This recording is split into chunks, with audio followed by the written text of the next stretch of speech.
inside our LA studios, Mike Hill hanging out with Andy Katz. You saw Providence just get the win today over a very, very short-handed Georgetown team. Georgetown trailed by as many as 33 points. If you didn't get the news, Mac McClung was out with an eye injury, down to just 6 scholarship players. And Providence did what they needed to do, jumping out to an early 14-0 lead, and they cruised the rest of the way. Yeah, the big question now will be, can Providence do enough over the next 2 months? Because they really dug themselves a deep hole in the non-conference. Losing games they should not have lost. They were wayward. They had no focus. Defensively, they were lost. The Texas game right before Christmas, everything clicked back for them. And then this game, jumping right off on Georgetown. Alpha Diallo playing like an all-Big East player. Lawan Pimpkins now buying in, which he was not doing initially. Right. And their bigs now competing the way they needed to. And this is an Ed Cooley team that clearly is now all in. The question is, can they do it in the Big East? I think they can. All right, Ed Cooley, the head coach, is joining us right now to see what he has to say after this big win. First of all, Ed Cooley, it's Mike Hill in the studio. Happy New Year to you, my friend. Hoyas, they made that run in the second half. I know they got it down to 14 points after you built that 33-point lead. They were shorthanded, but you got to give your team a lot of credit for the way they jumped out on this depleted Hoyas team early on. Absolutely. Hey, happy New Year to you guys out there. I hope you're doing well, Andy. Mike, always a pleasure listening to you guys. I love our Fox family. And, you know, it was. I don't think we played well in the second half, but I thought we did the right things in the first half to kind of get out. I know they were shorthanded. They're a great team. You know, Seven's one of the best bigs in the country, but I was proud of our guys. We showed some perseverance. We were really sloppy in the second half, but we were able to hold on to a win. And Happy New Year, it's Andy. Look, you know I was with you a bunch early November, but what has changed, beginning with the Texas game and now this Georgetown game, that's given you optimism that the narrative on this season has been flipped? Well, you know, I mean, I think our mindset, too many of our guys, and unfortunately young kids today, everybody wants to score their way into the lineup. I mean, you just have to play. You know what I mean? I think our chemistry is getting a little bit better, but we can't try to score. We just have to try to play. And if we can do that, I think we're going to be a tough out. As you know, everybody in our league, every game's going to be a tough game. I'm just happy to get this one behind us and look forward to getting on the road headed to DePaul. You know, early in the season, Alpha Diallo, I know he wasn't 100% healthy, but he also was not playing like that all-Big East player, potential player of the year candidate. What's changed with his game over the last couple of weeks when he has now reemerged as that kind of player for you?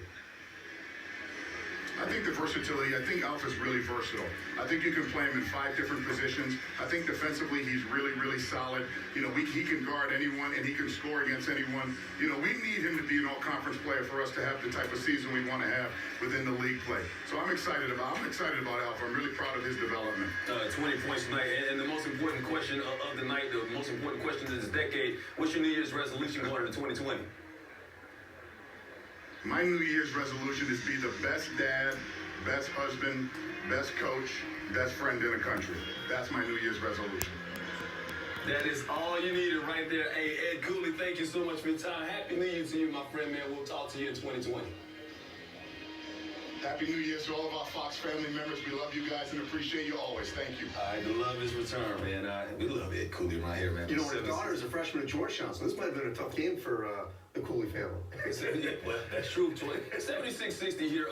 Once again, talk about you heard him talking about the mindset changing after that Texas win, and then tonight, even though Georgetown was a depleted team, what kind of boost do you see this giving this team going into Big East play? Well, the beauty of conference play is it's a reset.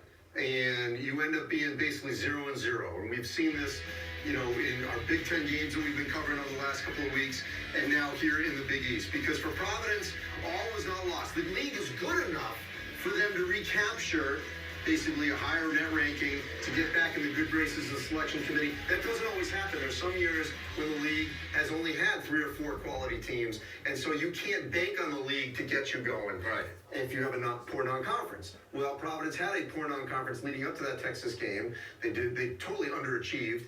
Now, because this league is so strong, so deep, having so many teams that are in the quad 1 category, right, Providence can get back. So much parity this year in the Big East teams. You didn't expect to have great seasons, having good seasons right now. Even though DePaul lost last night, they played Providence this Saturday. I think that game's also on our FS1 networks. And then Georgetown, even though they lost tonight, Look, they're an undermanned team. Mac McClung out. They're down to 6 scholarship players. This team fought back tonight after being down 33 points, 31 points at the half, and got it down to 14 points. You got to give Patrick Ewing's team a lot of credit for just the way they fought back tonight and didn't fold. Yeah, I mean, they're really young in a lot of key spots outside of Omer Yurtseven and Mac McClung. But look, James Akinjo leaves. Okay, he decides to transfer. He was a high-volume shooter. You take him out, and they've won 6 in a row because Mac McClung is now back more at his natural position.